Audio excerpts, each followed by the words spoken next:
Bismillahirrahmanirrahim. Assalamualaikum warahmatullahi wabarakatuh. Pada hari ini kami akan membentangkan tentang pendidikan pembangunan lestari atau dikenali sebagai ESD. Saya Nur Aina Syua binti Zainul dan saya Nur Azim binti Cik Anwar. Okey, pertama sekali kita lihat kepada pendidikan pembangunan lestari. Sebelum itu kita lihat dulu kepada konsep pembangunan lestari. Pembangunan lestari mendasari pembangunan ekonomi dan sosial selepas persindangan alam sekitar sedunia di Rio de Janeiro, Brazil pada tahun 1992.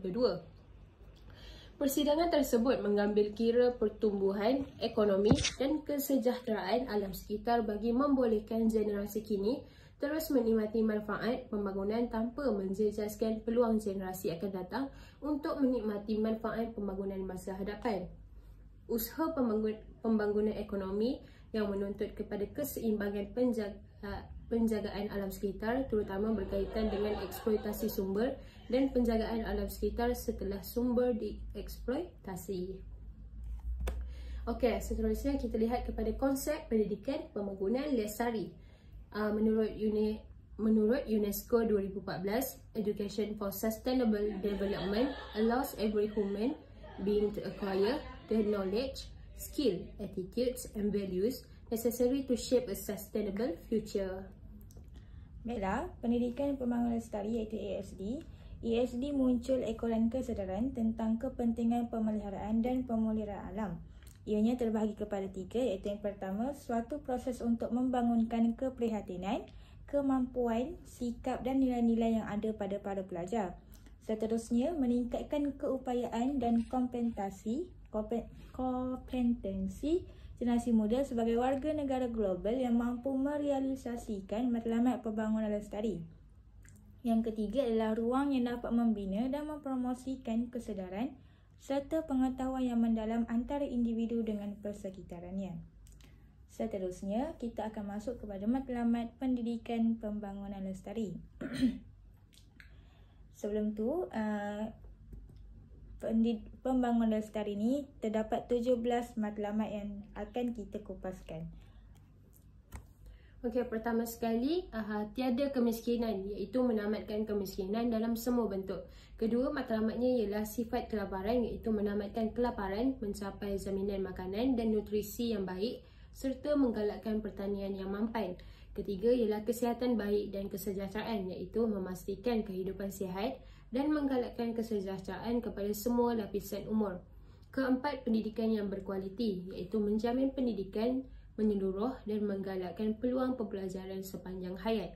Kelima, kesamaan jantina, iaitu mencapai kesamarataan jantina dan menguatkan semua wanita. Dan yang keenam ialah air bersih dan sanitasi, iaitu memastikan kecapaian dan pengurusan mampan air dan sanitasi kepada semua. Seterusnya, matlamat pembangunan lestari ialah tenaga berpatutan dan bersih, iaitu merujuk kepada menjamin capaian kepada tenaga berpatutan dan moden kepada semua.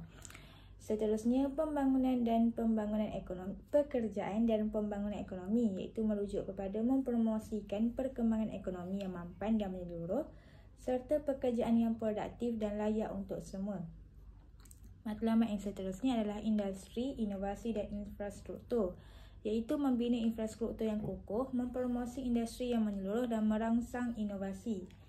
Seterusnya, mengurangkan ketidaksamaan, iaitu mengurangkan ketidaksamaan pendapatan dalam dan sesama negara.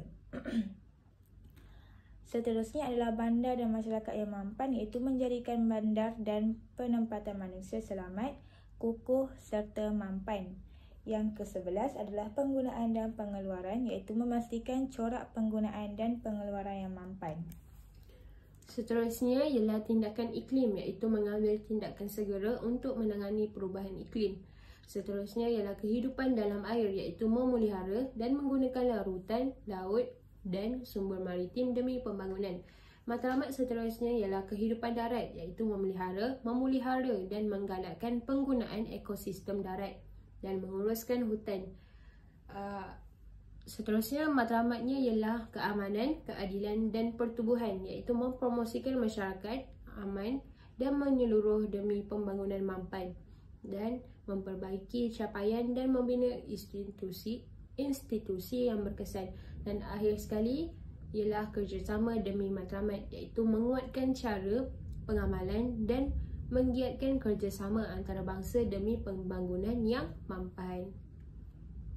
Baiklah, seterusnya kalau sebentar tadi kita lihat kepada matlamat pembangunan lestari, sekarang kita akan masuk kepada matlamat pendidikan pembangunan lestari, iaitu matlamat pendidikan pembangunan lestari bertujuan untuk memberi pendidikan kepada masyarakat, memperbaiki dan mengekalkan kualiti kehidupan sekarang serta generasi akan datang. Seterusnya, memastikan penggunaan sumber-sumber semula jadi mencukupi untuk masa depan bagi memberi manfaat kepada generasi akan datang. Dan yang terakhir adalah membolehkan masyarakat mendapat ilmu pengetahuan dan kemahiran untuk membentuk pembangunan lestari yang baik.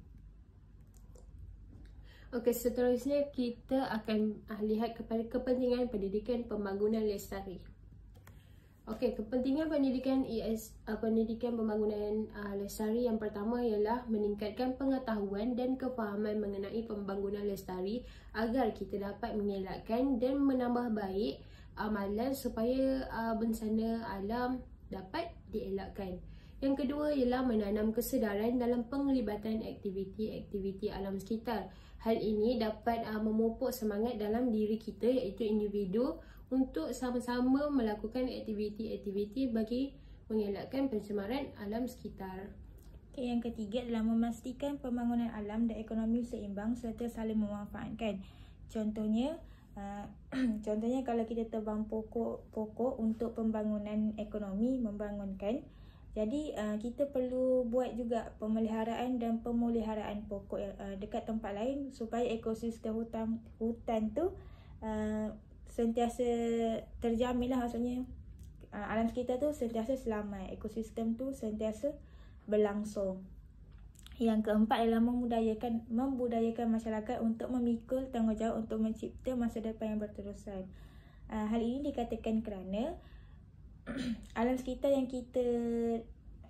kita peroleh sekarang bukanlah pinjaman daripada nenek moyang kita yang terdahulu, tetapi pinjaman kita daripada generasi akan datang. Jadi sebagai masyarakat yang bertanggungjawab, kita perlu memastikan alam sekitar yang kita dapat ni, yang sihat ni, dapat juga digunakan oleh generasi yang akan datang. Contohnya kalau kita menangkap ikan di laut tu, contoh kita dapat ikan yang mengandung, jadi kita lepaskan ikan tu, sebabnya kita nak bagi ikan tu mengeluarkan lebih banyak ikan yang lain. Okay.